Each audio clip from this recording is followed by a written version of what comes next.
Boa noite. Queria agradecer ao Instituto CPFL, ao Fronteiras do Pensamento, pelo convite. Agradecer ao Mia Couto por estar conosco hoje. Ele que é um dos mais importantes autores da África contemporânea. É hoje o grande responsável por inscrever Moçambique, sua terra natal, tão pouco conhecida e imaginada mundo afora, inclusive por nós, no mapa simbólico da literatura mundial. É a partir deste território, das suas aldeias, da sua natureza e da sua gente, com todas as histórias contadas e recontadas de uma geração para outra, que Mia Couto inscreve sua obra, quase como se inventasse a tradição do seu país, tanto para dentro como para fora dele. É neste domínio que o autor opera outra invenção, a de palavras e expressões, neologismos que ele já chamou de abrincriações vocabulares. Esse brincar das suas criações produz fábulas e imagens que dialogam com os sonhos.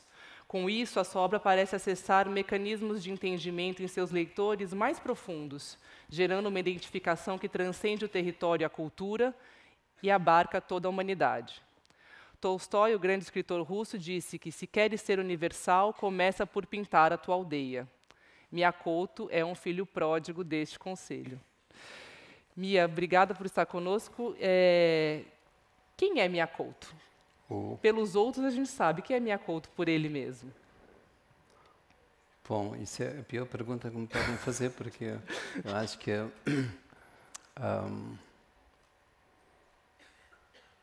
não sei responder, mas vou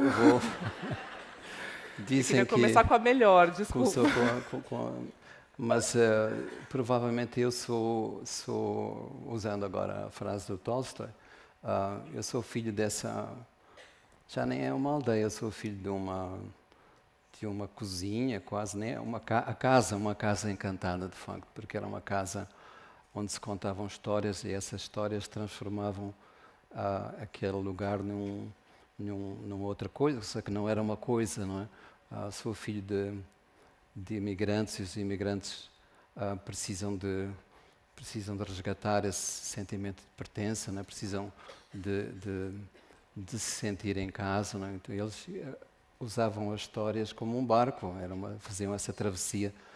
Eu nunca cheguei a conhecer um avô ou uma avó, a minha família começava ali, não é? Então eu acho que eu fui empurrado para essa situação que eu tinha que inventar uma família completa. Não tinha uma grande inveja dos meninos que diziam que estiveram com essa grande família alargada, não é? E faltava-me esse sentimento de relação com o tempo, com a eternidade, que vem dessa ligação com o avô, com uma avó. Então agora eu acho que estou tentando costurar essa ausência, não é? Porque Sim. há aí um grande... como se fosse um abismo, como se fosse um precipício, a gente tem que reinventar qualquer coisa para saber quem é, não é? Então, por isso é que estou a começar por um princípio que não dá início a quase nada, não é? Então sou filho dessa história e falei na cozinha porque essa casa era uma casa colonial que eu vejo aqui, cuja estrutura, cuja conformação também existe aqui.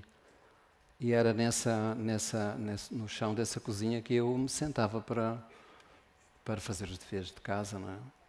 E ali, aquilo era um universo feminino, ali circulavam as mulheres, e eu ouvia histórias e essas histórias eram contadas em sussurro, em murmúrio, e era uma coisa que me fascinava, não é? Porque o lugar dos homens, que era onde estava o meu pai no escritório, não tinham o mesmo fascínio. Eles falavam cheio de certezas, com voz alta, etc. E não era isso que me apetecia-me outra coisa, não? Então, eu acho que quando eu escrevo, eu volto sempre àquele chão da cozinha, onde eu tornei o mundo mais doce, mais mágico. Como é que era a Moçambique em que você nasceu? Como ela era diferente daquela em que você cresceu e da Moçambique de hoje? É completamente outro país, outra terra, porque eu nasci num tempo que era um tempo colonial. Moçambique era uma colónia portuguesa, era uma das 5 colónias que Portugal tinha em África, e vivi essa situação em que ninguém me teve que explicar o que era essa dureza, essa crueldade de viver num regime colonial com tudo que tem de segregação, de racismo, desse afastamento. Quer dizer, havia uma tentativa de afastar a África para fora do território da cidade. Então acho que eu tive uma coisa muito contraditória, tive uma infância infinita. Essa é a minha pátria, essa infância. Mas ao mesmo tempo, quando passo para uma situação mais de adolescência, em que eu reparo mais nessas coisas, eu percebi que eu tinha que entrar numa briga, tinha que lutar contra isso para ser mais feliz. Não?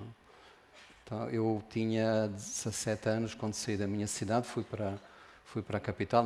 Só havia uma universidade em todo o país. Isso já disse um bocadinho do que era Moçambique. Você nasceu não na capital? Não, nasci numa segunda cidade. Chamada? Beira. Muito pequena, média, como era? Uma pequena cidade, tinha não sei o tamanho aqui no Brasil, não é possível comparar, mas tinha 50 mil habitantes quando eu nasci. E era uma cidade muito particular, porque foi feita quase por engano. Devia ser feita numa margem, foi feita na outra.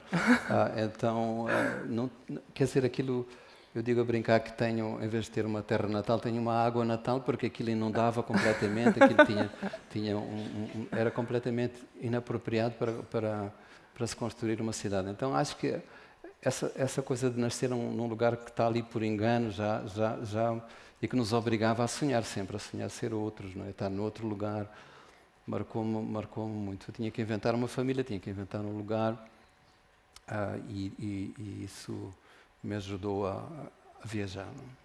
Você se sente também na missão de inventar uma literatura moçambicana também? A missão é uma palavra muito grande para mim. Não me vejo com essa responsabilidade de ter que fazer isso. Eu faço e acontece que Moçambique surge no meu texto. Não há uma intenção, não tem uma proclamação. Fico feliz que aconteça, não é? Mas não existe esse sentimento de que agora vou fazer um texto para tornar visível, seja o que for, Moçambique ou... Mas você tem consciência de que você está inscrevendo Moçambique na história da literatura de alguma maneira, ainda assim, né?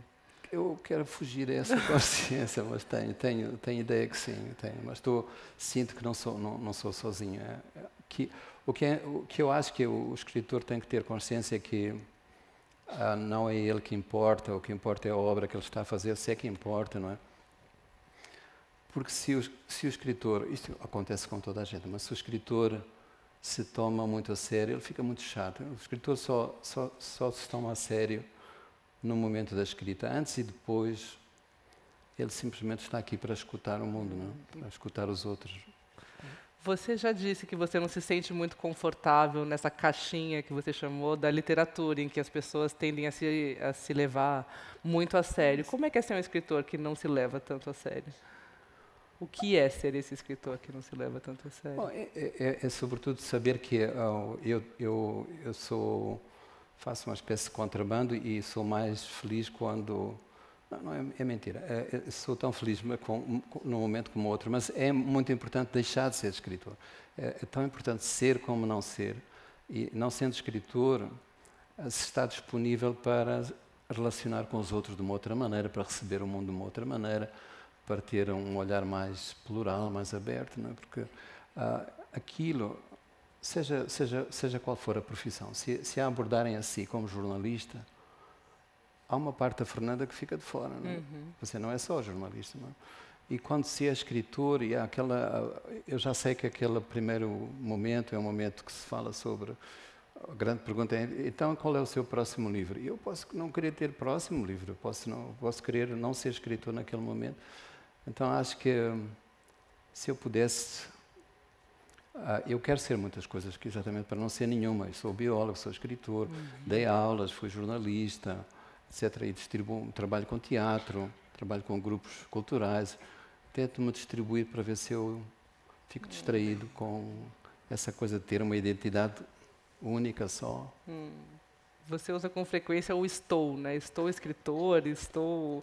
Acho que esse verbo o verbo ter é um verbo terrível, porque o verbo ser, o verbo ter, não é? Acho que porque quando se diz sou escritor, parece que é uma coisa de essência, porque nós somos essencialmente, nascemos, e é como se fosse um destino, não é? É uma coisa acidental.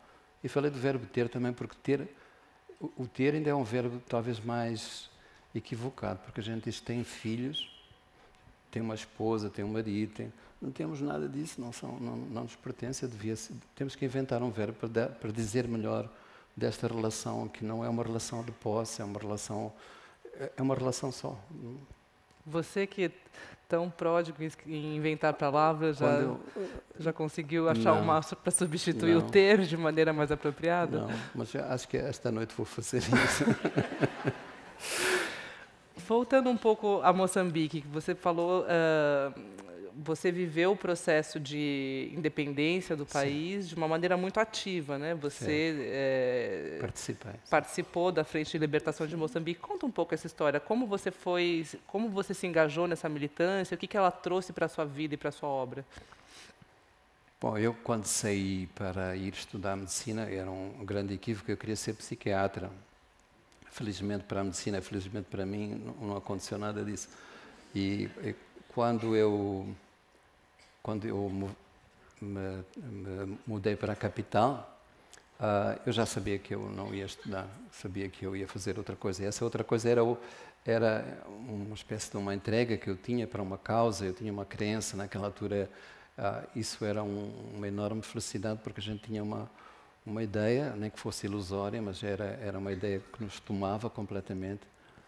E eu acho que era uma grande generosidade daquela geração, não minha em particular, mas daquela geração que, sem fazer contas, sem perceber, sabendo que dali não ia retirar benefício próprio, não? Se ofereceu para uma luta que era uma luta muito dura, no tempo clandestino, era uma luta bem abnegada, não? Então eu recordo-me, uma certa noite, fui ainda antes da independência, e portanto era uma coisa que não podia ser aberta, não? Então eu fui a uma casa que ficava no subúrbio durante a noite e ia me inscrever, ia ver se me aceitavam, sempre com aquela ideia que nunca me aceitam para clube, aquela coisa anedota que se me aceitam num clube é porque esse clube não é suficientemente bom. Então nessa casa estavam uns 30 pessoas. Eu era o único jovem, o único branco nesse grupo de gente que se ia candidatar. E havia uma espécie de um júri, dois militantes mais velhos que estavam à frente e que pediam uma coisa chamada a narração do sofrimento. E eu nem percebi bem o que era isso, não é? E a narração do sofrimento era que cada um tinha que se aproximar e contar como sofreu na sua vida. E esse sofrimento era uma espécie de testemunho que autorizava a que a pessoa pudesse ingressar nas fileiras da Frente de Libertação.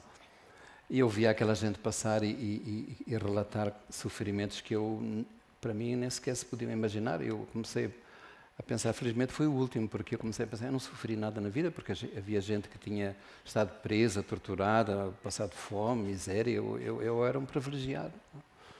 Então comecei a pensar o que é que eu vou dizer e não me ocorria nada. E ocorreu-me uma grande frase que era dizer, eu sofri porque vi os outros sofrerem. Não? Era uma coisa que me parecia uma coisa muito abnegada. Quando cheguei lá não consegui dizer nada. E o fulano perguntou, mas você não é aquele jovem que faz poemas e publica poemas no jornal?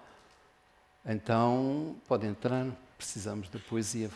A poesia foi a senha que me deixou entrar nesse movimento de libertação. E qual que era o seu papel exatamente? Você tinha uma missão nesse caso, sim? Então, aí tinha uma missão. Aí chamaram, falaram com os meus pais, porque eu ainda era jovem, e disseram que eu ia deixar de frequentar a universidade dentro de um tempo, só ficava na universidade como uma espécie de um disfarce, né? Porque eu ia infiltrar, eu nunca mais me esqueço deste termo, ia infiltrar um jornal, porque o jornal era um jornal completamente apropriado, dirigido por os portugueses do regime colonial, né, do regime de ditadura. Então eu inscrevi-me no jornal, sentei-me naquele banco dos desempregados, fui lá pedir emprego e admitiram. E eu comecei a minha carreira jornalística fazendo o horóscopo.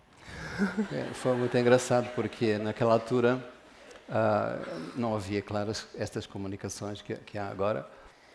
E, portanto, aquilo vinha por navio, era um almanaque, vinha que trazia aquelas coisas. E eu perdeu-se. Então o chefe da redação disse: olha, vais começar por fazer o horóscopo até vir o novo almanaque.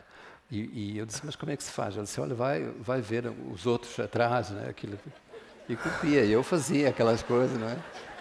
E correu muito bem, eu estava muito feliz. Eu pensei que eu podia ser um vidente, tinha ali a minha carreira foi frustrada, porque quando chegou aqui... Você gostava de algum signo em especial? Não, aquilo era mais ou menos a hate, porque eu não sabia nada de nada, não é? Mas eu acho que eu dizia aquela coisa, não, esta semana é má para sair, para viajar, não sei o quê. Eu falo disto porque é muito engraçado, porque aqui no Brasil... Eu estive em Porto Alegre numa conferência de neurociência. Eu acho que não há coisa mais séria do que a neurociência. Então, eu estava muito aflito porque fui convidado para fazer a abertura do congresso e não sabia bem o que aqui ia dizer. Mas naquela altura me ocorreu que, de facto, o Brasil é um país extraordinário, tem essa capacidade enorme de fazer encontros, mestiçagens e tudo fica meio bagunçado, no bom sentido também, não é? Porque estava falando com um neurocientista e de repente ele perguntava: qual é o seu signo? e isso é uma maravilha, porque de repente ele já me estava a explicar porque eu era câncer, e sai sempre certo, porque se não está certo é porque há um ascendente qualquer que vem pergunta, não é? É muito bonito isso. Bom, depois de se iniciar na escrita formal como na sessão de horóscopo sem ser astrólogo, quer dizer, falar em neurociência também deve ter ficado fácil. Pode falar de qualquer coisa, não? Então você entrou no jornal infiltrado. Você fazia o quê ali? Infiltrado, quer dizer, portanto, eu assinava com um nome que devia ser um nome falso, mas eu sou António Emílio Leite Couto, eu assinava António Leite. Era uma coisa demasiado óbvia, mas depois eu só fiquei um mês nessa condição clandestina, porque depois houve o golpe de Estado em Portugal, em 25 de abril de 1974, e pronto, e aí já era uma coisa meio clandestina, não era uma coisa declarada. E eu gostei muito de ser jornalista, adorei, porque fui repórter, mas fui repórter também. Como fui vidente, fui repórter durante um mês, depois tinha carreiras muito breves. E depois, como não havia quadros, eu fui nomeado diretor de uma agência de informação, e aí comecei uma carreira de 10 anos, de 11 anos que eu estive na informação. Eu tinha 19 anos quando fui diretor do jornal oficial do país, o que diz muito do que aquele país era, não é? E eu também. Todos dirigiam, às vezes eu também. Não? E você, então, estava nessa posição quando começou a guerra civil? Sim. Civil. Estava assim. Como é que foi? Qual que é o papel, né, da guerra na sua experiência de vida e que influência que ela teve na sua escrita?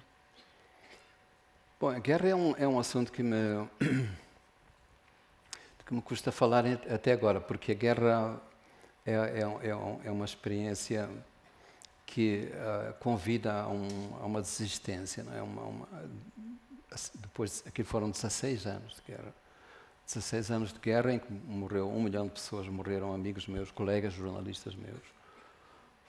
Foram assassinados de maneira brutal, e isso me levou a escrever aquele livro, A Terra Sonâmbula. Foi um pouco porque eu não sabia resolver dentro de mim esses fantasmas e pensava que, enquanto durasse a guerra, eu não seria capaz de escrever sobre aquela guerra.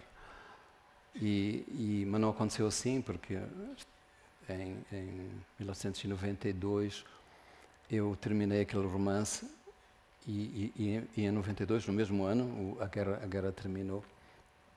Mas a guerra é um processo muito duro porque nos coloca numa condição que nos convida a desumanizar o outro, não é? E a certo ponto nos convida a desumanizar a nós próprios. E eu recordo-me um dilema moral, porque tudo ali fica numa situação extrema, não é?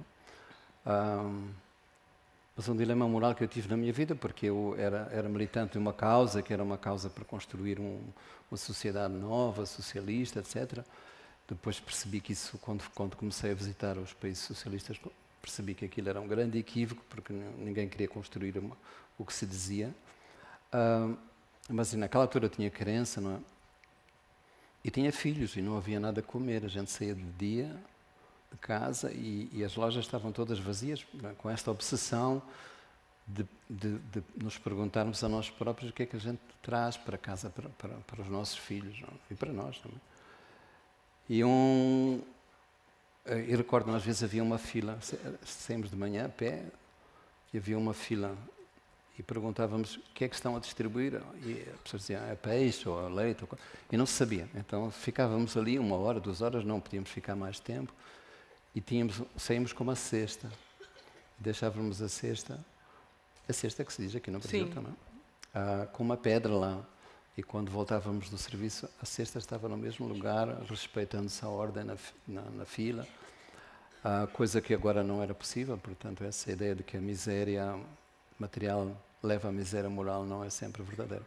Mas então, em tudo isto para contar a história que, num certo momento, a célula do partido, que a Frelimo se transformou no partido, chamou-me e disse, olha, está aqui um cartão para uma loja especial, para você ter acesso a uma loja especial, que era o que se fazia na União Soviética, na Bulgária, nos países socialistas.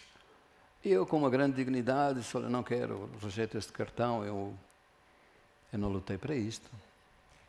E fui para casa todo feliz com a minha postura. Cheguei a casa, a Patrícia, minha mulher, disse, tu és maluco, nós temos 2 filhos, esses teus ideais não podem conduzir a que os teus filhos continuem a passar fome. E eu sou muito obediente. Ela disse, vai lá e pede esse cartão de novo.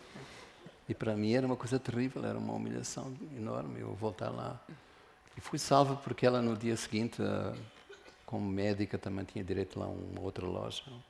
E conseguiu. Mas isso esse tipo de questionamento ganha uma dimensão completamente diferente quando nós estamos vivendo essa situação que é extrema, não? E o pós-guerra de Moçambique, né, sobre o qual você também escreveu, né, inclusive no Histórias Abençonhadas, conduziu a que país hoje? Quem é Moçambique hoje? Bom, eu não sei se alguém sabe responder a isso, não? Acho que o problema de Moçambique é um pouco o problema, provavelmente, do Brasil. Não sei, a gente não sabe onde é que está, não sabe para onde é que vai. Não é? E o problema é que ninguém nos pode explicar, não é uma coisa que seja explicável. Eu acho que a angústia maior não é exatamente o que se passa só. Porque o que se passa, estou a falar de Moçambique, atenção, eu não estou a falar do Brasil, mas provavelmente isso acontece noutros países, não é? Essa desgraça, esse tipo de desgoverno que a gente vê, não é só a superfície, não é? Porque depois o que mais incomoda é que a gente não tem depois referência em relação ao chão, a um caminho, não é? Esse é o sentimento que eu tenho em relação a Moçambique. Ia falar um pouquinho sobre o Mia Couto biólogo. O escritor derivou do biólogo, o biólogo derivou do escritor. Como é que esses 2 Mia Coutos, que são só, dialogam? Essa é uma boa pergunta, porque normalmente fazem-me de outra maneira. É como é que eu concilio ser biólogo e ser escritor, como se houvesse um conflito. Não há, eu sou um péssimo biólogo, então não sou completamente desacreditado. Eu olho para a biologia como uma forma de entender o mundo, da mesma maneira que eu também olho para a poesia como uma forma de entender o mundo. E elas se cruzam, não há ali uma fronteira muito particular, porque a biologia conta essa grande narrativa, essa grande história, que é a história da vida, não é? E que nos coloca numa situação a nós, que nos questiona a nós próprios como essa entidade que nós pensamos ser, que somos o centro, somos o topo. A evolução foi andando até chegar a esta coisa maravilhosa que somos nós. E não é assim. A biologia ensina que somos apenas um personagem no meio deste grande enredo que é a vida. Portanto, para mim, a biologia é uma maneira de aprender a ser humilde no sentido etimológico do humus, da terra, de readquirir um parentesco com... Eu hoje vejo uma árvore e penso que posso falar com essa árvore. Eu penso que há ali linguagens que eu tenho uma relação de intimidade com essas outras criaturas que parecem distantes, não é? E de que maneira a sua escrita, que é povoada por seres mágicos, feiticeiros, um universo de encantamento, é uma maneira do Miyakoto equilibrar a ciência, né, que pede um pensamento mais racional, com esse lado biólogo? Sim, sim. De que maneira você... Dá para dizer que uma coisa é produto da outra, nesse sentido de você buscar um equilíbrio de um pensamento mais racional com uma prosa, uma poesia mais fantástica? Sim, essa condição de fronteira é que me agrada, não é? Eu poder ter um pé num mundo e no outro. Eu vou contar um episódio que aconteceu há uma semana atrás. Estava aqui em São Paulo e fui visitar com os amigos o parque da Ibirapuera. Acontece sempre isso, meus amigos querem que eu diga qual é o nome deste pássaro e o nome daquela árvore, etc. E eu não sei. Eu vou contar depois um outro episódio, porque estou-me a lembrar de um episódio muito... Vou contar esse episódio agora. Eu estava... Já foi há muito tempo. E eu estava a fazer pesquisa no norte de Moçambique, bem numa zona bem remota. Nem o carro chegava lá, tínhamos que andar a pé. E estávamos à espera do ornitólogo para identificar os pássaros. E como ele não chegasse, disseram: olha, tu és poeta, vai lá identificar os pássaros. E eu não sabia nada, naquela altura não sabia nada de pássaros. E fui às 4 da manhã, quando começa o sol a clarear, escutando, porque é assim que a maior parte dos pássaros são identificados, com os calhamaços, tropeçando nas pedras do rio, uma coisa terrível, com um velho homem da aldeia que diria o nome na língua local dos pássaros. E eu estava doido para voltar ao acampamento para dormir, queria despachar aquilo. E o primeiro pássaro que eu ouvi, perguntei ao homem, disse: olha, este pássaro que está aqui a cantar, como é que se chama aqui em Niassa? Ele disse: qual pássaro? Eu disse: não, esse que está aqui, não está a ouvir aqui atrás desta árvore? Eu disse: esse pássaro. Disse: esse pássaro... Bom, esse pássaro aqui, nós em Niassa não chamamos bem pássaro, chamamos sapo. Eu fiquei muito envergonhado. E era uma maneira muito delicada de dizer que eu era burro, que eu não sabia de nada. E aí comecei a estudar, hoje já sei de pássaro. Mas então estava no parque de Ibirapuera e estava passando a mesma vergonha, porque eles perguntavam essa árvore e aquela, e eu não sabia nada, e de repente há uma árvore fantástica, uma árvore majestosa, que aparece à minha frente, e eu sabia o nome daquela árvore, vou-me vingar. E eu disse: aquela eu sei. Então, e de facto aquela árvore fazia parar, porque ela era uma coisa... Você falou de entidades mágicas, aquela era uma entidade, mas não era só uma árvore que estava ali. E eram ficus bengalenses, assim que se chama. Esta coisa de citar um nome em latim, que é uma língua morta, uma coisa viva, também já me faz muita confusão. E os meus amigos foram lá ver a placa que está lá e está confirmava-se, etc. Mas eu depois pensei, mas se fica por esta ideia da ciência, que é dar nomes, que é classificar, que é encaixar num sistema, eu não fiz, não é esse o trabalho que eu quero. Então, pensei que aquela árvore pedia uma história. E a árvore tinha uma história. Todas as figueiras têm uma relação de simbiose com uma pequenina vespa que ninguém vê, mas aquela vespa é como se fosse parte daquela árvore, não é? Porque senão, se ela não existe, a árvore não se reproduz, não é? Há ali uma polinização quase secreta. Há ali um caso de amor. E as pessoas gostam de casos de amor. Então eu estava a falar disto, encantado com a árvore, e já havia um grupo de jovens à minha volta, já começou-se a juntar gente pensando que eu, se calhar, era um guia do parque ou qualquer coisa assim. Mas gosto disso, gosto de encontrar essas histórias. De que maneira a biologia te leva a essa ideia de que as árvores podem ser encantadas? Quer dizer, existe quase uma questão espiritual no seu jeito de enxergar a vida, talvez por conta desse seu conhecimento da biologia. Como é que funciona essa dinâmica entre coisas que parecem antagônicas, espiritualidade e ciência? Porque eu acho que se tentou, sem muito sucesso, fazer esta distribuição de entendimentos do mundo, não é? O entendimento, uma visão cósmica, que é a nossa primeira, não é? Que em África, no meu país, é completamente dominante. As pessoas pensam em função dessas grandes harmonias, das conjugações, etc. A doença é o resultado de uma desarmonia. E depois uma visão religiosa, depois uma visão científica, mais racionalista, que foi muito apropriada por um discurso muito seco, muito austero. Não é? Eu não gosto de ter só essa relação. A relação com o conhecimento tem que ser mais sensual, mais com sabor. Eu não quero ter só um saber, eu quero ter um sabor. Não é? Então, eu acho que apesar desta visão mais racionalista, mais científica, ter tentado expulsar, tentado afastar aquilo que era a visão cósmica, a visão religiosa, não conseguiu. Existe dentro de nós. Nós batemos na madeira, não é? Todos nós fazemos e não sabemos que é esse gesto que estamos a fazer tem milhares de anos e há 1000 anos atrás, esses que nós chamamos de animistas faziam o mesmo gesto porque era assim que se despertava os bons espíritos que moravam numa árvore, no tronco de uma árvore.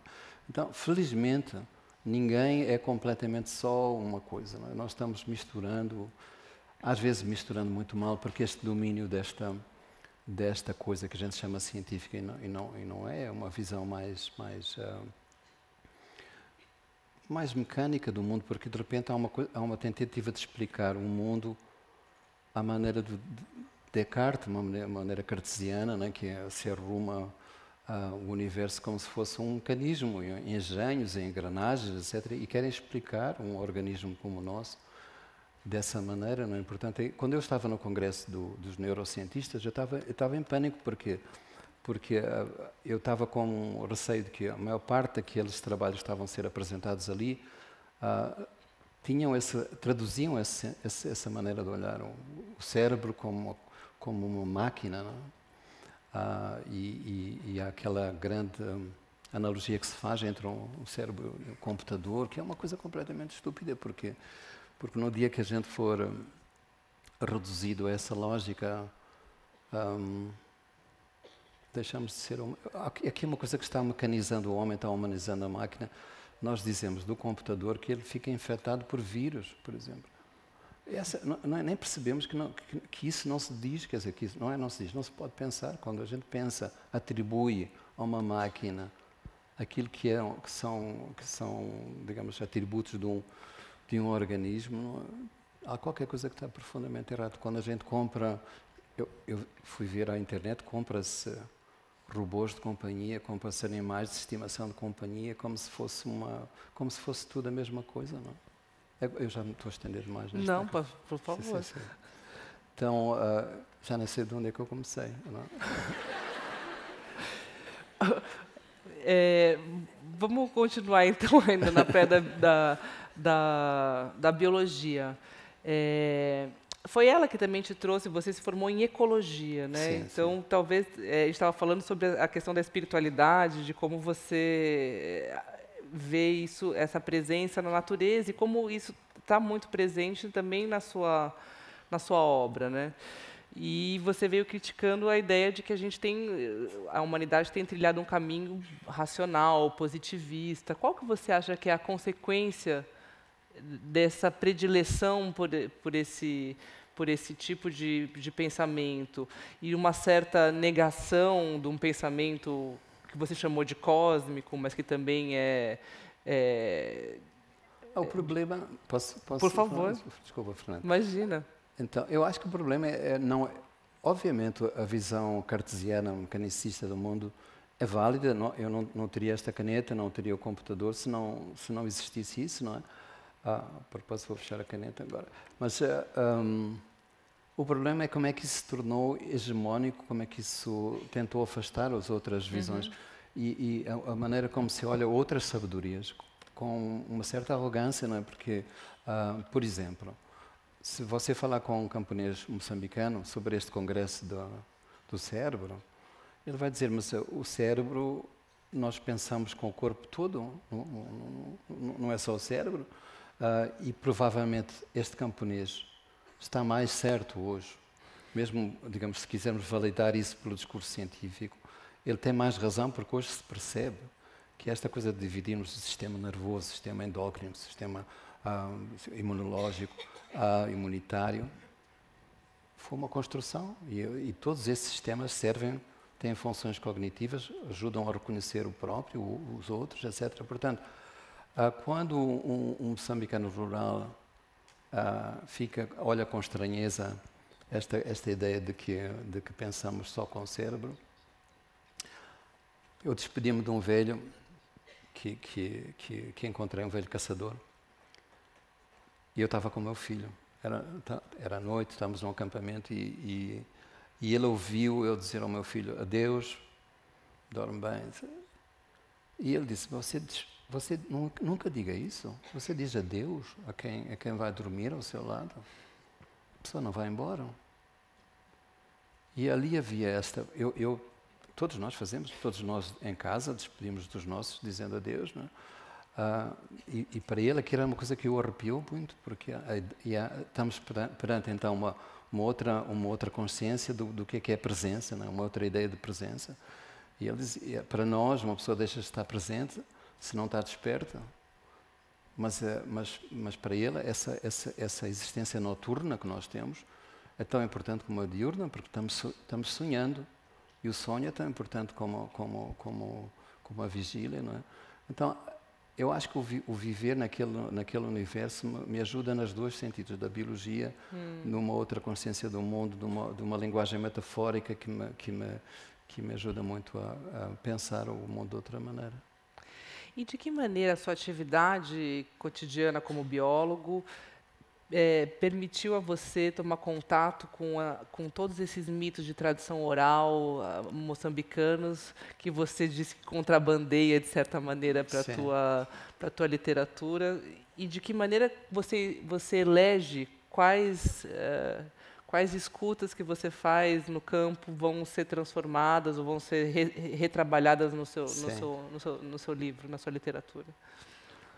Bom, ali eu não quero romantizar aquela condição do meu país, mas aquilo é um mundo em que a oralidade é absolutamente dominante, em que as línguas locais são faladas de maneira dominante. O português é uma língua que não é falada senão nas cidades e em alguns sítios, outros mais. Então, esse universo continua muito intacto e eu acho que a aproximação que eu tenho não é como uma coisa exótica, como fosse um objeto de etnografia. Eu vou lá para ser visitado também, não vou lá para ver, vou lá para me questionar a mim próprio. E às vezes acontecem coisas, e acontecem sempre. Por exemplo, fomos chamados uma vez porque havia uma cobra, uma serpente que tinha entrado dentro do edifício da administração, e isto no Dondo, no centro do país, e essa cobra já tinha morrido, esta cobra já tinha morto 6 pessoas. Nossa. Por pisarem a sombra da cobra. Isto já começa poeticamente, não? Uma pessoa que pisa a sombra da cobra é uma coisa que é difícil de acontecer, não é? Então, E a cobra tinha um atributo especial, porque ela cantava o hino nacional à meia-noite, na janela da administração. E, curiosamente, também, o hino nacional, uma parte da letra fui eu que a fiz. Então, eu queria ver se a cobra cantava melhor que eu, se lembrava melhor que eu do hino. Então, fomos lá, um colega meu, que é herpetólogo, e capturamos a cobra. Realmente a cobra era uma cobra venenosa, e mostramos às pessoas se era aquela cobra. Então, a resposta foi muito curiosa, disseram, quase é. Quase é? É esta cobra? Assim, quase é. Então, esta ideia de uma coisa pode ser e não ser, porque aquela cobra que está ali é só uma parte desse ser, porque há uma outra parte do ser que não está ali. É uma coisa que o Shakespeare gostava de ouvir, não é? Porque entre ser e não ser há ali uma nuance de quase ser, não é? Mas o seu trabalho como biólogo te leva a espaços de Moçambique isolados, a tribos diferentes? Qual que é essa dinâmica e como isso funciona para o teu trabalho como autor?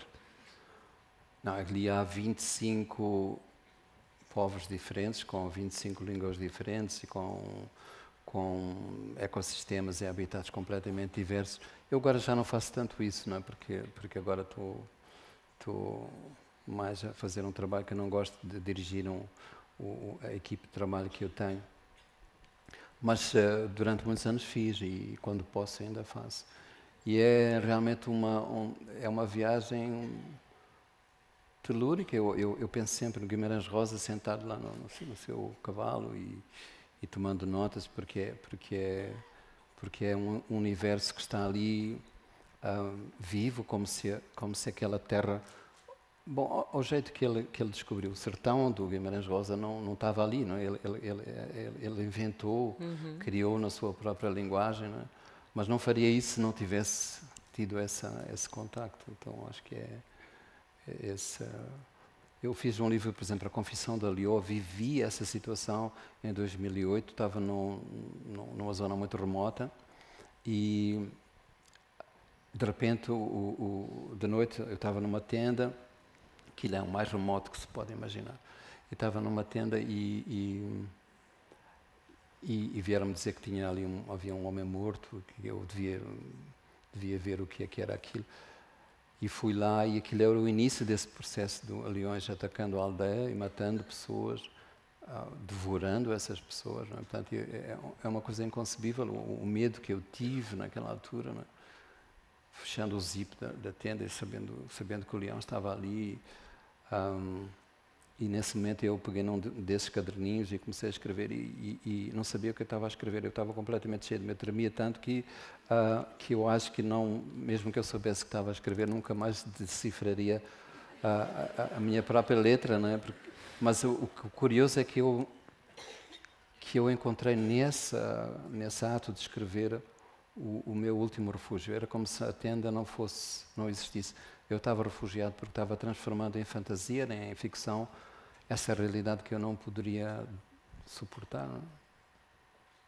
Sentiu muito medo, imagino.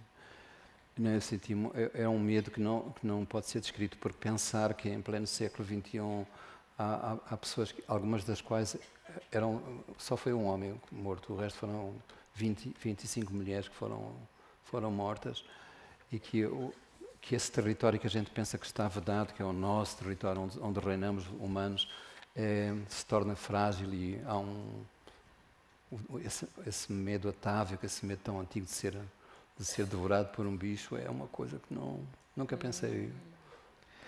Você falou do universo feminino como uma espécie de gênese da sua história como poeta e autor na cozinha da sua casa, ouvindo sua mãe, etc. Agora você volta falando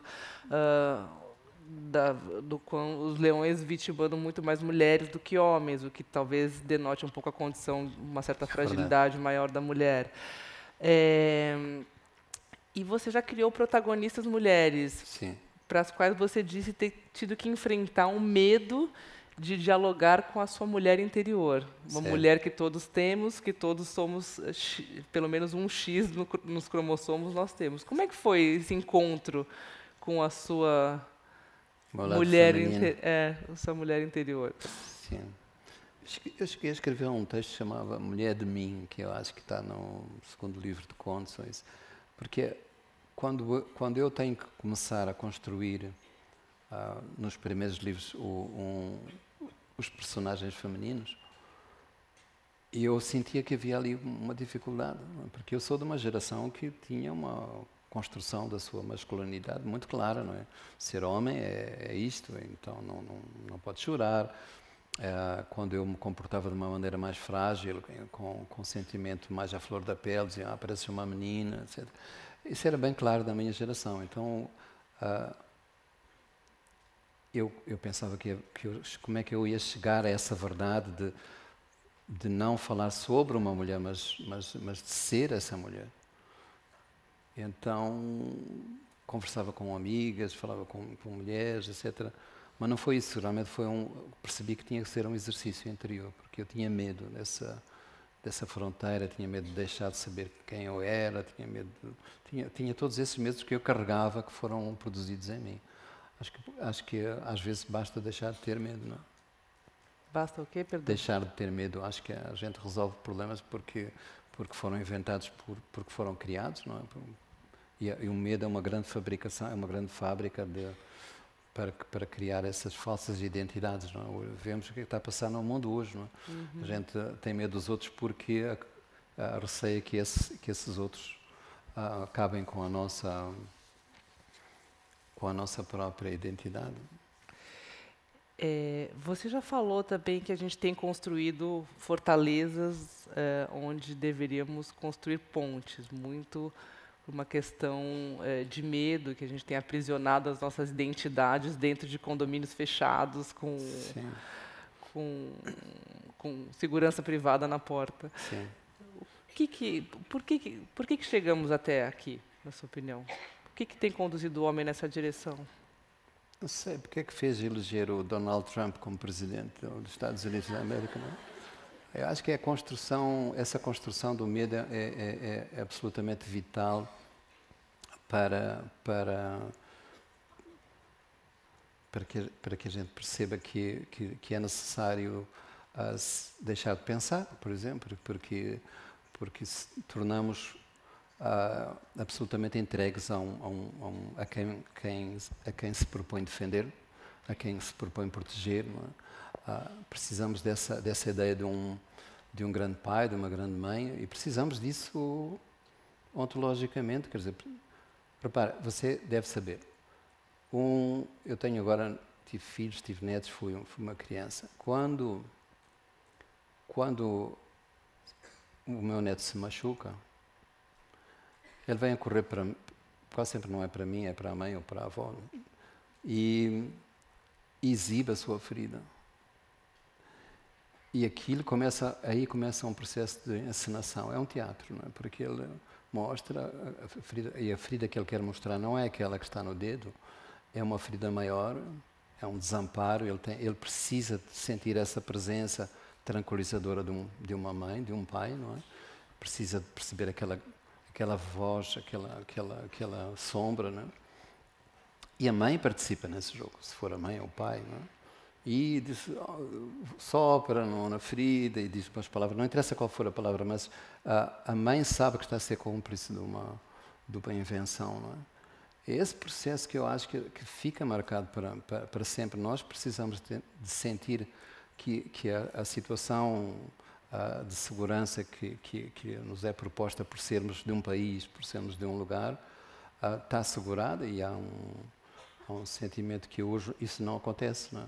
Uma ameaça total, e, portanto, temos que nos sujeitar, temos que entregar a nossa privacidade, temos a nossa intimidade, deixar que nos revistem a todo momento o corpo, a roupa e a alma, porque há um inimigo que nos está ameaçando, não é? O seu livro, Se Obama Fosse Africano, discorre sobre várias questões políticas, talvez de uma década atrás. Sim, por aí, sim. qual que seria um livro político seu hoje? Porque o mundo anda se complicando bastante. Sim, eu não sei como é que eu faria. Porque naquela altura ainda eu tinha alguma ilusão de que eu percebia, não é? Agora não tenho essa ideia.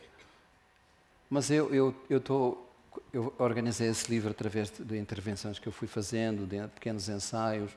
Eu não sou filósofo, portanto faço isto que estou a fazer agora, mas eu acho que vou publicar proximamente um livro com alguns ensaios como esse sobre a situação, principalmente da África e do meu país.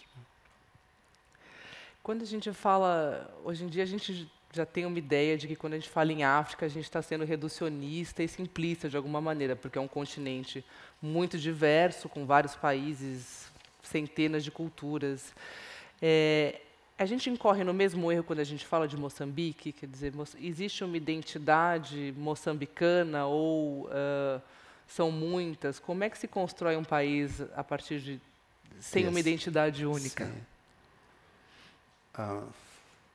Não sei, a partir de um mesmo sonho, sobretudo a partir da mesma maneira de esquecer. Eu acho que é tão importante apagar o que nos desuniu anteriormente, porque havia ali nações que foram, por causa do processo colonial, que foram esquartejadas, foram separadas, houve povos que foram distribuídos em dois lados da fronteira.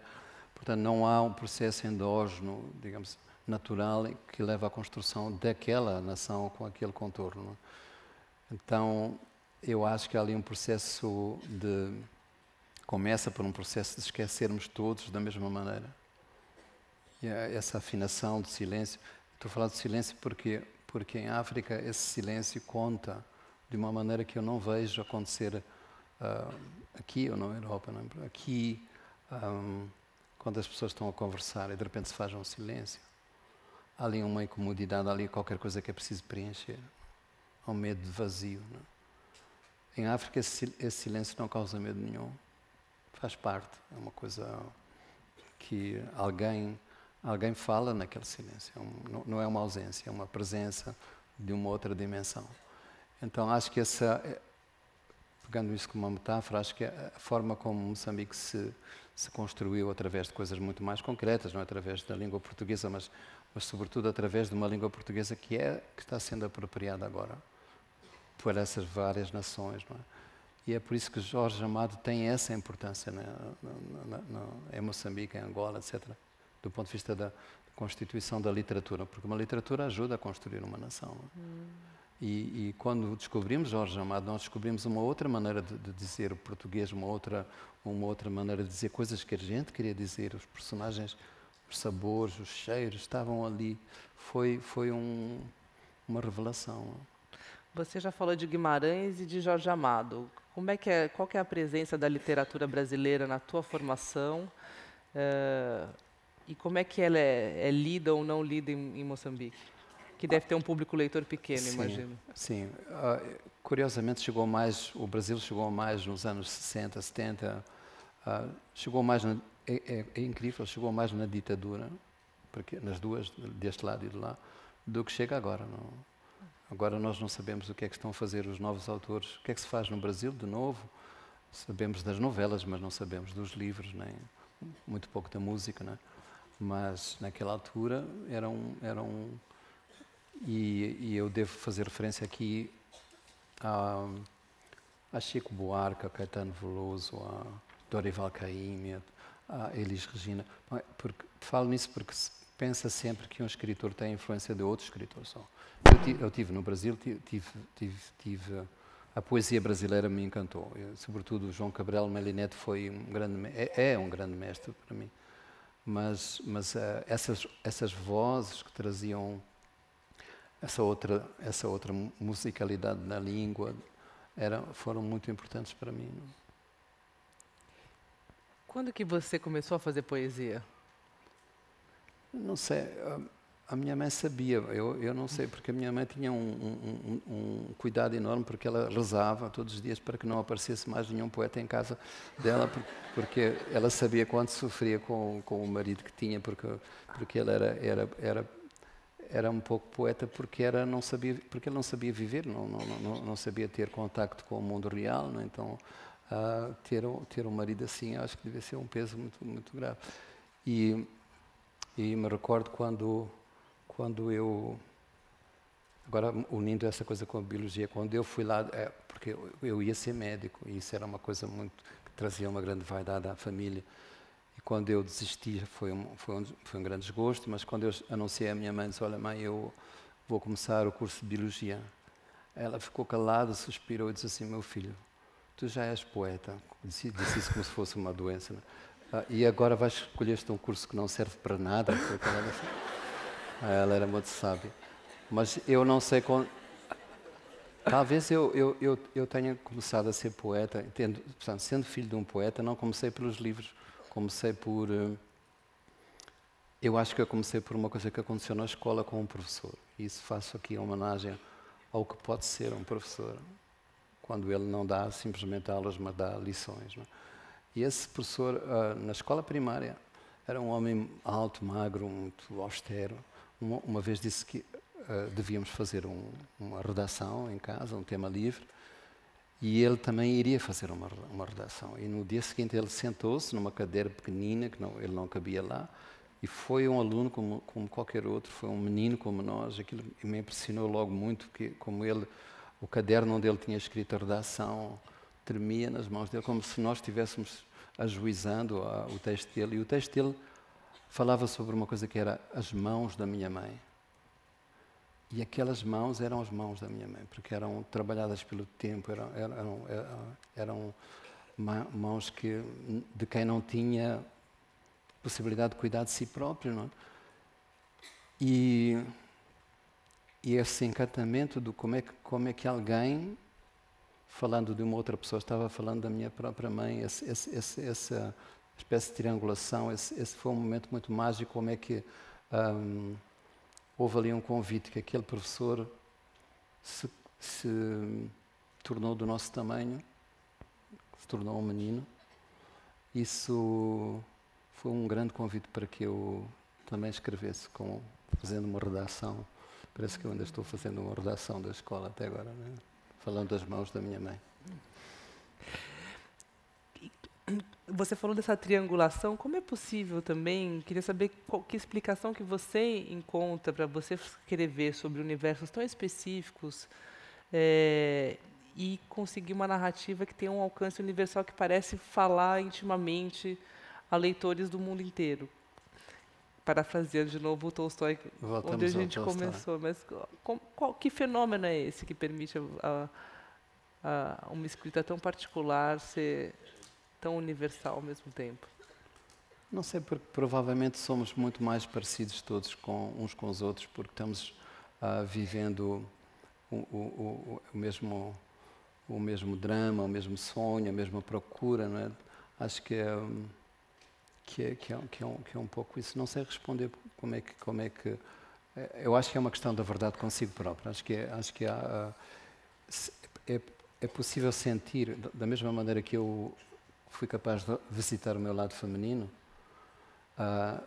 existirá porventura em todos nós toda a humanidade inteira. Não é? Nós não somos só seres humanos, somos um pedaço da humanidade inteira e que acredita que tem uma identidade particular, mas que dentro de si pode desencantar outras identidades. Não é? Acho que esse convite a uma viagem que é feita por dentro é o segredo, provavelmente. Não sei se eu disse alguma coisa, mas acredito no que eu disse. E agora a gente vai partir para algumas perguntas, tanto da plateia como feitas pelos internautas. O Felipe vai falar a primeira pergunta feita nas redes sociais ou na internet. Boa noite, Fernanda. Boa noite, Mia. Boa noite. A gente está transmitindo agora para o Facebook e para o YouTube do Instituto CPFL, também na nossa página e no nosso aplicativo também. Mais ou menos temos um alcance de cerca de 20 mil pessoas acompanhando essa palestra, de vários lugares do Brasil e do mundo. Aqui só citar algumas cidades: Campinas, Porto Alegre, Uberlândia, Valinhos, São Paulo, Tupã, Distrito Federal, Bahia, Uberaba, Natal, Boston, pessoas em Portugal, e na França também. Várias perguntas vieram, vários elogios aqui, repassar só algumas perguntas. Tem uma pergunta específica aqui, ela é só uma prévia, mas ficaram muito curiosos sobre o seu signo. Ok. Mas essa não é a pergunta em si. A pergunta em si, na verdade, são... duas pessoas fizeram uma pergunta muito parecida, que é o Walter Cides e o outro é o Dércio, que se diz um moçambicano a residir na França. E a pergunta seria mais ou menos assim, eles queriam saber se você consegue observar a influência literária de autores atuais da língua portuguesa pelo mundo, ou se a língua portuguesa continua periférica. Ok. Bom, eu sou câncer, e eu acho que a língua portuguesa continua periférica, porque é uma pena, mas eu acho que quem perde mais são aqueles que acreditam que estão numa posição central, porque nós conhecemos a eles, eles conhecem muito pouco a nós. Há aqui uma relação que parece que é uma troca desigual. Eventualmente, o grande nome continua a ser José Saramago por causa de ter sido Prémio Nobel. Acho que foi preciso ter esse trampolim, né, esse pódio para ter visibilidade. E é muito injusto, porque só falando no Brasil há vários nomes que me parece que deveriam ter projeção mundial. Disse que havia elogios?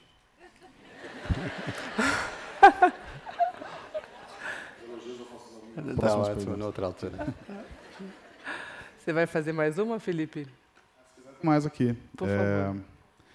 Perguntaram também sobre o uso das redes sociais para mostrar e divulgar a produção literária. O uso das redes sociais. Das redes sociais. Eu acho que não só para a produção literária, mas no caso de Moçambique, eu falo de Moçambique, eu sei que é assim no mundo, acho que é fundamental. Hoje em dia é precioso que haja essa possibilidade de jovens autores poderem se projetar e ter visibilidade, quando o livro se transformou numa coisa tão pouco acessível, não é? Resposta óbvia. Essa pergunta também era óbvia. Tem uma pergunta da plateia, da Joyce, sobre que conselho você daria para um jovem escritor, emendando nessa questão da possibilidade de... Eu acho que talvez duas coisas. Uma seria pensar que todo escritor é um escutador, em primeiro lugar. Ele escuta. E escuta não só o que lhe é dito, mas aquilo que ele tem que adivinhar, que está para além do que é sugerido. Todo escritor é um reescritor, portanto, ele reescreve mais do que escreve. Não? E tem que ter uma história. Assim, eu estou fazendo aqui uma heresia, porque hoje se cultiva muito a ideia de uma literatura sem história, e há toda uma tese que eu respeito, mas não é a minha linha de pensamento. Acho que quem escreve tem que dizer alguma coisa, tem que encantar. É isso que eu peço de um livro, é que me encante. E que me roube do tempo, e roube do mundo, e me afaste da realidade. Então, acho que essa história ou se tem, ou se vai encontrar, mas não se pode fingir, não se pode mentir. Aqui não pode haver um jogo de dizer que estou a fazer um exercício fragmentário, pós-modernista, agora está cheio de pós, um mundo pós não sei o quê, pós-dramático, pós qualquer coisa. Pós-verdade. Pós-verdade, etc., pós-mentira. Enfim, acho que só há uma coisa que é essa, que se pede desde o princípio, que é aquilo que a gente pede quando quer adormecer, conta-me uma história, não é? Qual coisa. Então, eu vou emendar uma aqui minha, na verdade, roubar uma pergunta. Qual que é o papel dessa escuta, você acha, no mundo hoje? Quer dizer, a gente tem vivido uma época em que as pessoas estão muito firmes dentro dos seus propósitos e a escuta parece não ter muito espaço. A escuta no sentido de trocar? De escutar o outro. Eu acho que há pouco espaço e por exemplo, quando eu visito o Brasil, eu acho que agora noto que as pessoas estão menos disponíveis a escutar quem tem outra opinião, quem tem outra razão, quem tem outra cor política ou qualquer coisa assim. Eu sinto que nós vivemos em Moçambique um processo de crispação que levou a uma situação de conflito total, não é? Obviamente não posso opinar sobre isso, mas preocupa-me que essa falta de disponibilidade de escutar, mas escutar com toda a alma, dizendo assim, pode ser que eu não tenha toda a razão, pode ser que eu não perceba tudo, não é? Sobretudo numa situação em que está tudo tão confuso. E aqui tem uma pergunta da Ellen nesse sentido. Como você tem visto o momento mais atual das nossas existências, com a emergência de novas formas de fascismos, extremismos, essa proliferação de narrativas de sofrimento em todo o mundo? Como eu vejo? Sim. Não sei. Eu acho que é preciso ter vigilância, porque também aqui pode haver uma construção. Porque, reparem, Moçambique teve uma guerra civil, teve 6 milhões de refugiados, metade do país quase saiu. Vocês já ouviram falar nisso? Não ouviram? Okay. Ninguém ouviu. Então, agora os refugiados cruzam o Mediterrâneo, chegam à Europa e é uma coisa. Não é que eu não estou a fazer a defesa de que não se fale nisso e não se pense que isso é um drama enorme. Não é? Mas quando são mortos 4 franceses num atentado, isso é uma coisa de primeira página e é um horror e não podemos aceitar, mas no mesmo dia foram assassinados por razões idênticas de extremismo 100 sírios, 200 iraquianos, etc. E isso já se banalizou, para nós não estão para além de uma cortina da existência, não é? Então a África não se vê. Portanto, acho que é preciso olhar com certo critério, e que seja nosso, que não seja aquilo que a televisão dá, para ajuizarmos o que está a passar no mundo. Não é? Existe um antídoto, você acha, para essa discrepância que a gente tem entre uma hipervalorização, talvez, de algumas vidas em relação a outras? Acho que o melhor antídoto é desligar a televisão. Eu acho que ou mudar de canal ou qualquer coisa assim, não é?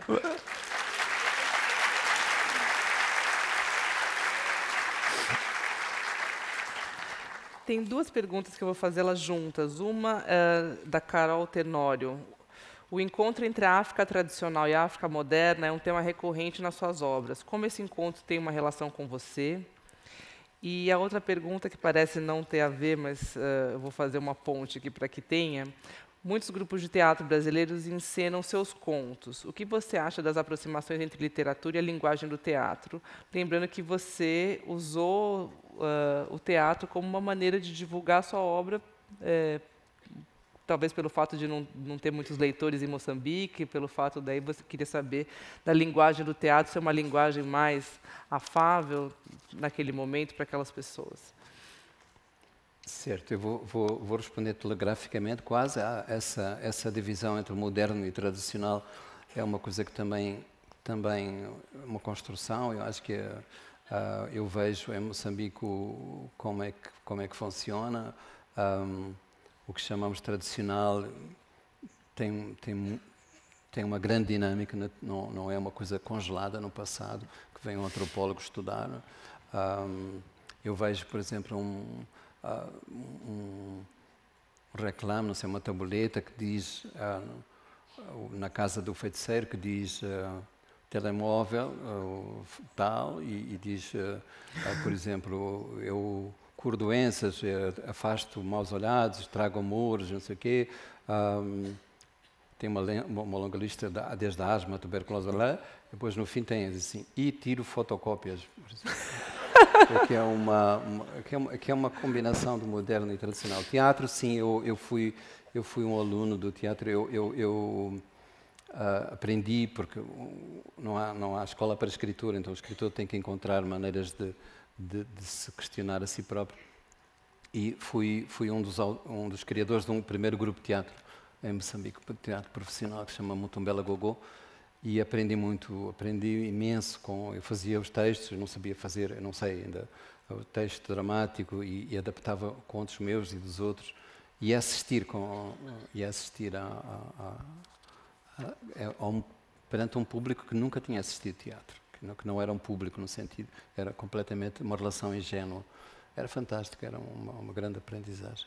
E era uma grande adaptação que você fazia da linguagem da prosa para a linguagem do teatro, ou existia uma dinâmica que elas se adaptavam mais facilmente? Eles não me queriam muito lá, os atores não me queriam muito lá. Eles queriam que eu inventasse um pouco a história, pusesse os personagens e depois desaparecesse, e eles trabalhavam, e depois eu vinha no fim para colocar texto onde era preciso ter texto.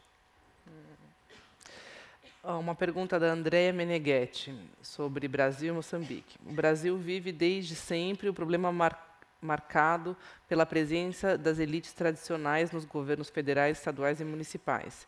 Você vê essa similaridade com a formação política de Moçambique? Eu, para responder essa pergunta, tinha que legitimar essa frase, que acredito que seja verdade, sim. Eu acho que é um processo diferente. Quer dizer, é verdade que em Moçambique, eu não vejo onde é que isso não tenha acontecido assim. Esse processo de formação de uma nação começa dessa maneira. E agora é preciso perceber que não há comparação entre um processo e outro, não é? Aqui só havia comparação se o Brasil se tornasse independente por via de uma revolta, de um processo dirigido pelos indígenas brasileiros. Não tem equiparação nenhuma, não é? Quem tomou o poder em Moçambique foram os indígenas de Moçambique, não foi o filho do português, não foi uma elite de gente estranha que ocupou aquele país, não é? Portanto, então tudo passa a ser diferente, não é? O que é que seria o Brasil se tivessem sido os índios que tivessem declarado a independência e tivessem construído a sua própria governação? Ninguém. Só que a história não é construída por esses seres, não temos hipótese. O que você vê de características similares entre Brasil e Moçambique, além da língua portuguesa, obviamente, que derivam da colonização portuguesa? Eu acho que aqui muito que deriva da colonização portuguesa e deriva desta presença africana que durante séculos a escravatura foi produzindo, não é? E acho que há aqui coisas que provavelmente o brasileiro nem se percebe quanto é que eu vejo a África no brasileiro mais loiro, mais de olhos azuis, mais de pele clara. Acho que o Brasil se deixou apropriar por esse sentimento de religiosidade, sentimento de tempo, do corpo é importante. Essa relação entre o privado e o público, que nas relações humanas é muito boa, mas nas relações políticas é péssima, não é? Mas acho que há aqui... É muito visível isso, é uma coisa quase corporal, é uma sociedade que vive muito para o corpo, pelo corpo, que fala. Eu venho ao Brasil e tenho vontade de ir para a rua. E porquê? Porque eu quero ouvir histórias, e as pessoas contam histórias a qualquer pessoa na rua, é uma coisa extraordinária. De repente, estou a falar com uma pessoa que nem sei o nome, já me contou a história da tia, do tio.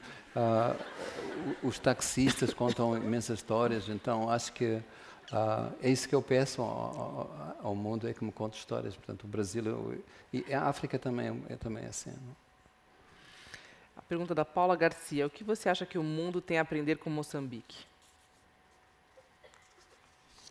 Acho que Moçambique fez uma coisa que eu considero importante, que é a questão da terra, por exemplo. Moçambique, quando se tornou independente, nacionalizou a terra.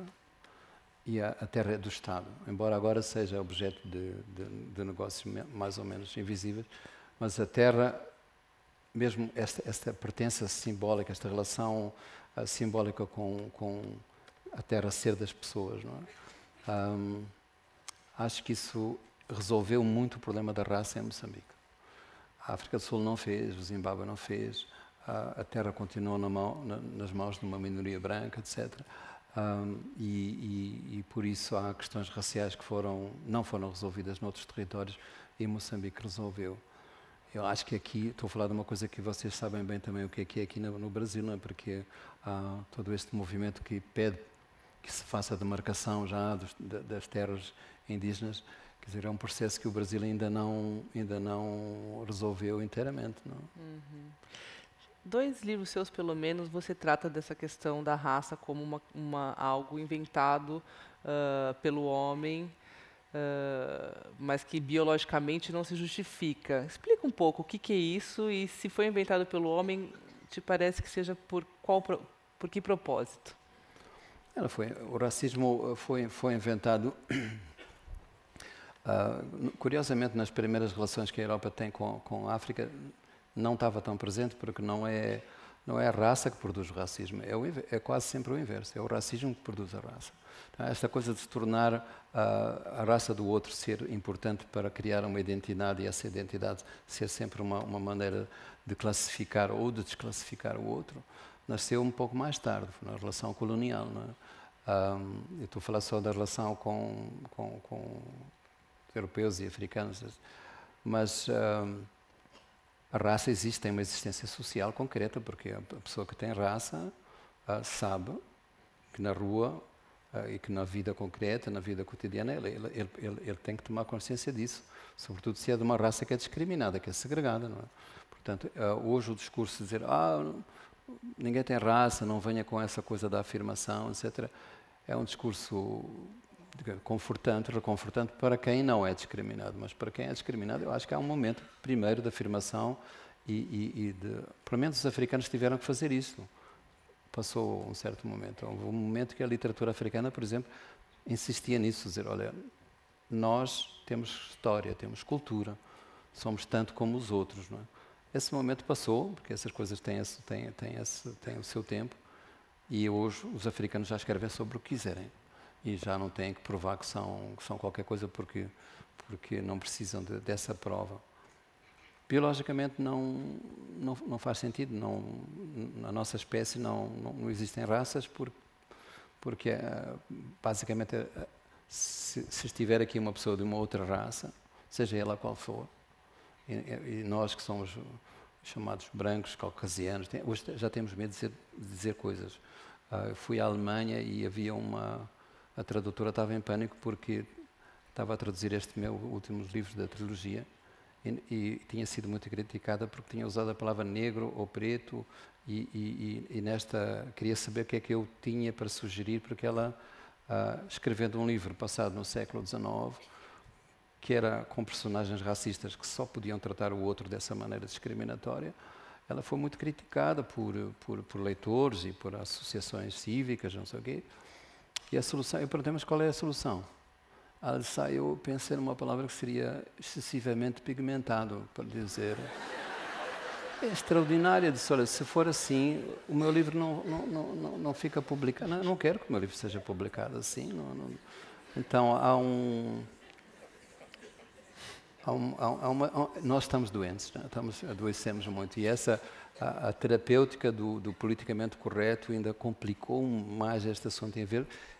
Complicou porque é um certo puritanismo, há aqui uma maneira que não é exatamente, não toca no fundo. O problema está lá, existe racismo, sim, e tem que ser encarado. Mas não é com isso, sim, com essa pintura, não é com isso. Que você vai mudar o racismo porque você não usa a palavra negro ou preto, é isso? Sim, eu estava a explicar, agora perdi-me porque estávamos a explicar. Portanto, se houvesse aqui uma pessoa negra, por exemplo, ou chinesa, ou se fosse o que quiser, a diversidade que existe genética, não é? Entre isso que seria essa população, vamos dizer que havia aqui uma população chinesa e havia população branca aqui. A diversidade que existe entre os nossos genes deste grupo caucasiano, deste grupo A, é maior do que a que existe em média com o outro grupo. Então, nós somos mais diversos entre nós próprios de uma mesma raça do que na comparação com outra raça. Por isso é que cientificamente não é correto falar sem raças, não existe. Felipe, vamos fazer outras perguntas então da internet, por gentileza. Só atualizando os números aqui, a gente está com mais de 30 mil pessoas agora. Quantas? 30 mil. Sendo que 70% de mulheres acompanhando a gente. E já fizeram uma pesquisa aqui, estão te dando parabéns antecipado pelo dia 5 de julho, seu aniversário. Obrigado. E agora, como prometido, os elogios, que começa com o da Nádia falando assim, é claro que nossos signos combinam, maravilhoso. Palmas, enfim. É melhor parar aí. A Elizabeth fala que mágico e simples. Cláudia diz que você está tocando... Eu estava a brincar quando disse sobre os elogios. Não, mas é legal. Acho que todo mundo concorda com isso. Enfim, a Cláudia diz que você está tocando corações como sempre. É sempre maravilhoso. O momento mágico é o que estamos vivendo. Maravilhosa entrevista. Terra Sonâmbula é um dos livros da minha vida. E a pergunta é do Aislan. Ele começa assim, falando que você é um escritor e biólogo. Ele gostaria de saber se você tem inspiração ou conhece algum outro escritor que tem uma formação científica, assim como você. Sim. Eu quero dizer primeiro, se a conversa está correndo bem, é por causa de haver duas pessoas que a Fernanda está falando comigo. Generosidade é tudo, né? Então, há vários nós estamos a falar nisso antes desta entrevista, como é que isto é um problema novo, porque se olharmos para trás, só falando aqui do Brasil, Machado de Assis era um funcionário público, não é? Guimarães Rosa era médico, Drummond era funcionário público e formado em farmacêutica, não é? Ou isso, bom, era comum, era uma coisa comum, ninguém vivia só da escrita, penso, era muito comum isso acontecer. Portanto, acho que agora é que há mais, provavelmente isso é uma coisa mais feliz. Eu não quero para mim, não quereria nunca ser só escritor, porque eu gosto de trabalhar com pessoas, porque me apetece estar com gente acho que é um momento importante de troca, partilharmos um trabalho. Então, enquanto eu puder fazer isso, e não quero levar demasiado a sério aquela coisa de ser escritor, não me apetece.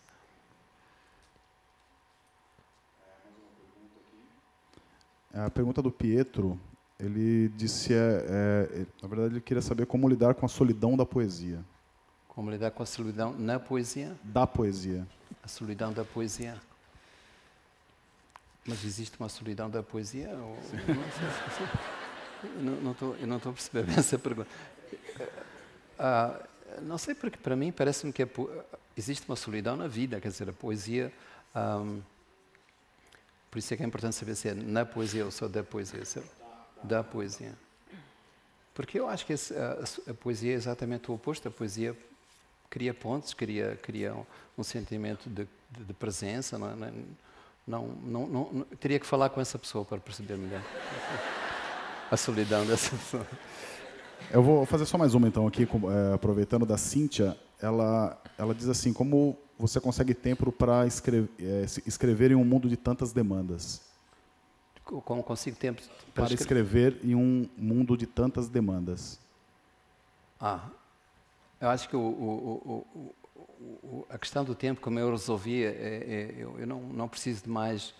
Eu acho que ninguém precisa de muito mais tempo. Precisamos de um tempo que seja nosso. É uma questão de soberania, não de quantidade. Então acho que o que eu tenho, e eu felizmente tenho uma família que me apoia muito nisso, é saber que há momentos que são meus e que eu estou nessa solidão que se calhar está a ser referida ali, uma solidão acompanhada, mas preciso ter esse espaço, esse momento que eu me visito a mim próprio. Mia, você fala muito sobre o tempo em suas poesias. O que é o tempo para você? Parece pior que aquela pergunta de quem é o Mia Couto. Não, porque também acho que quem vive é muito claro, por exemplo, essa é uma diferença muito clara. Quem vive em África, quem é africano, quem tem um sentimento de tempo muito diferente. Há um tempo circular, um tempo em que nem se diz, não há palavra exata para dizer futuro, há uma relação com o tempo que é completamente diversa deste tempo mais cronológico, mais linear. E eu acho que não é... Acho que a gente encontra... O tempo tem costas largas. A gente diz que não faz certas coisas porque não temos tempo. E acabamos por perceber que nós é que perdemos um certo comando, uma certa soberania da nossa própria vida. Não? Deixamos ser devorados por um cotidiano, por uma história que tem pouco brilho, não é? Que não nos encanta. Não? E é possível você domar isso e trazer esse tempo para você? Como fazer isso? Eu acho que isso, depende de uma...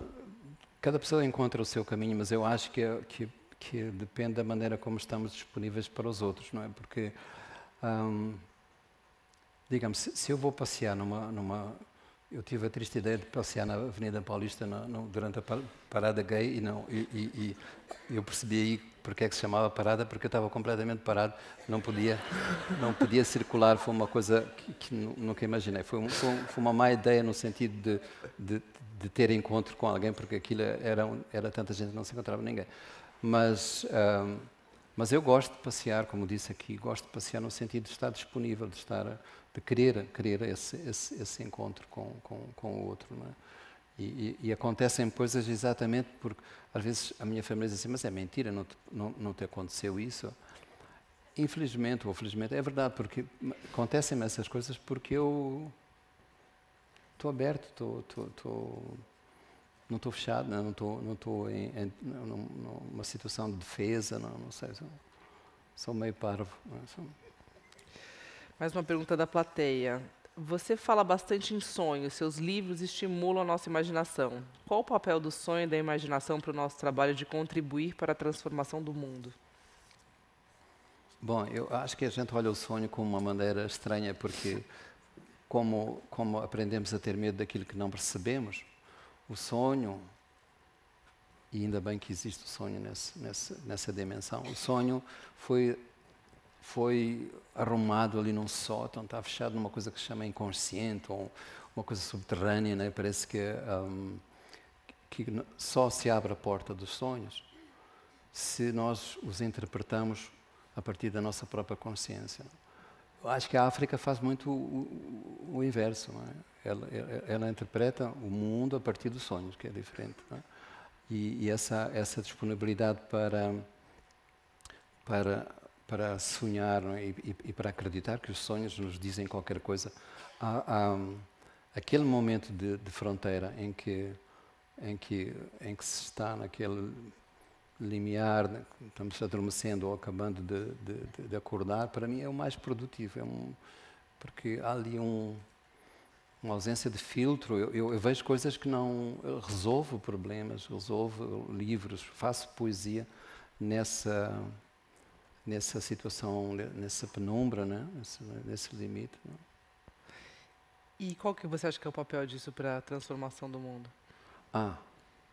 Não sei. não, é assim, eu acho mais uma vez, vou falar de uma coisa que nos convidam hoje a deixar de sonhar com a possibilidade de haver outro mundo, de haver outro Brasil, de haver outro Moçambique. Acho que houve um convite para que desistíssemos desse sonho. É um sonho mais consciente esse, não é? De que haja uma utopia. Acho que como faliram os modelos de fazer política, como faliram quem conduzia essa luta social e política, não? Os partidos, os sindicatos, etc. Acho que está emergindo qualquer coisa nova agora, que não sabemos ainda bem como é que é, mas hoje falei da parada gay. A parada gay levou não sei quantas pessoas para uma rua, não é? Para protestarem contra várias coisas ao mesmo tempo. E não sei. Você tem um tema seu chamado Reencantamento do Mundo, uma palestra que você ministrou. Você pode falar um pouco sobre isso? O que é o reencantamento do mundo? Por que ele é necessário?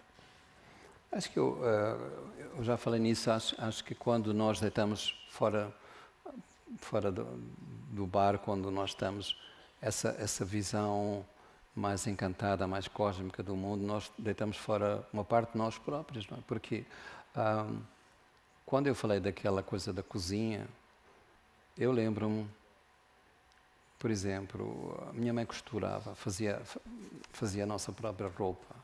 Naquele momento que ela costurava e tricotava, etc., aquilo era um momento encantado para nós, porque não era um fazer que estava ali. A minha mãe não estava fazendo uma coisa. Ela estava criando uma relação, estava nos fazendo a nós mesmos.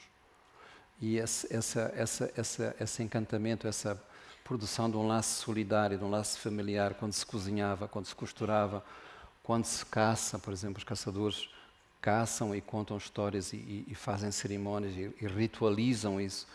Tudo isso é de um processo de construção de uma linguagem, de uma linguagem metafórica que acabou, está acabando. Então acho que nós precisamos de reencantar o mundo nesse sentido, de devolver uma história ao que foi amputado desse lado ficcional. Não é? Hoje ninguém quer saber, sei lá, ninguém quer saber de onde é que vem esta mesa, quem é que a fez, quem sofreu. Não tem, tudo isso não tem autoria, não tem história. Não? Acho que é isso que eu quis dizer nesse texto. Você também já falou muito sobre como a gente poda as fabulações próprias da infância, né? Logo a gente tem necessidade de sistematizar aqueles pensamentos, Sim. dizer que aquela fantasia não é exatamente aquilo. Isso tem a ver com esse momento que a gente está, que a gente quer dizer, perde-se muito rapidamente o encanto pelas coisas? Acho que foi criado desde o princípio a ideia de que educar tem a ver com evitar o erro, que é certo, é verdade, mas criou-se um medo de errar, um medo excessivo de errar. Eu acho que houve alguém que perguntou um conselho sobre como escrever. Às vezes, como diz Manuel de Barros, fazer poesia é errar bonito, não é? Então, é preciso ter a coragem de errar, é preciso perceber que se não houvesse erro, não havia vida. A mutação, agora já falando do meu lado de biólogo, a mutação é um erro, e esse erro sugere coisas novas, não é? Sugere propostas novas, cria diversidade e possibilidades de escolha, não é? Então, acho que hoje existe esta ideia de que somos formatados de uma certa maneira. Nunca vi... eu não vou dizer uma coisa muito delicada, mas, por exemplo, se Fernando Pessoa surgisse hoje numa escola qualquer, eu tenho a certeza que ele estava já medicado, estava sendo seguido por algum psicólogo, por um batalhão de gente, e não teríamos a poesia de Fernando Pessoa. Porque hoje há um enorme esforço para criar normas, padrões, não é? Daquilo que é a normalidade. Acho que isso provavelmente é uma das ditaduras maiores que a gente não sente, mas que nos roubam a possibilidade de ser feliz e de enlouquecer saudavelmente. Não? O livro Desassossego já seria um indicativo de algum transtorno de déficit de atenção. Ele já estava internado, já assim. Como é que a gente deveria, então, educar nossas crianças? Eu acho que é preciso, digamos, eu estudei física e matemática. A escola, para mim, foi uma enorme chatice no princípio e no fim, até o fim, não sei. Estou a dizer uma coisa horrível. Eu agora regressei à minha cidade e vi a minha escola primária toda destruída. Com os meus 3 irmãos, vimos aquela situação. Para nós era como se... eu nunca tinha percebido como é que uma escola era tão importante. Porque eu estou a dizer tudo isto, mas... parecia que aquela escola tinha desabado e uma parte de nós tinha desabado com ela. E ajudamos a reconstruir a escola. Isso foi uma enorme felicidade que nos deu, como se fosse a reconstituição de um tempo que a gente não quer perder. Portanto, eu estou falando mal da escola, mas é de um certo modelo de educação que era muito cinzento, muito austero e que, o melhor, eu acho que o que eu mais aprendi na escola primária foi aprender a estar onde eu não estava, ou não estar onde eu estava. Foi aprender a desvalorizar aquelas paredes, porque eu ficava perto de uma janela que dava para um pátio. Era um pátio interior pequeno, mas aquele pátio era maior que o mundo, porque eu estava sempre lá, e aquilo era o meu recreio permanente. Eu queria fugir daquele lugar, porque era muito chato. Não é? Então, acho que os professores que eu tive melhores não eram os que sabiam, que mostravam que estavam apaixonados por aquilo que faziam, que estavam apaixonados por aquilo que ensinavam. E essa paixão passa, não é? Esse encantamento, e de repente o professor não está dando matéria, mas está transformando aquilo numa história, num momento que nos apetece ter. Não é? Você acha que a paixão que você passa nos seus livros é uma paixão pela literatura, pela vida, pela biologia? É pela vida. A vida é por estar... por ser aquilo. Agora, de repente, apareceu a letra do Gonzaguinha a dizer esta coisa de ser um interno aprendiz, não é? Não é? Como é que diz a canção? E cantar e não ter. Acho que esse é um hino bonito. Maravilha, Mia, muito obrigada Muito obrigado. pela sua participação.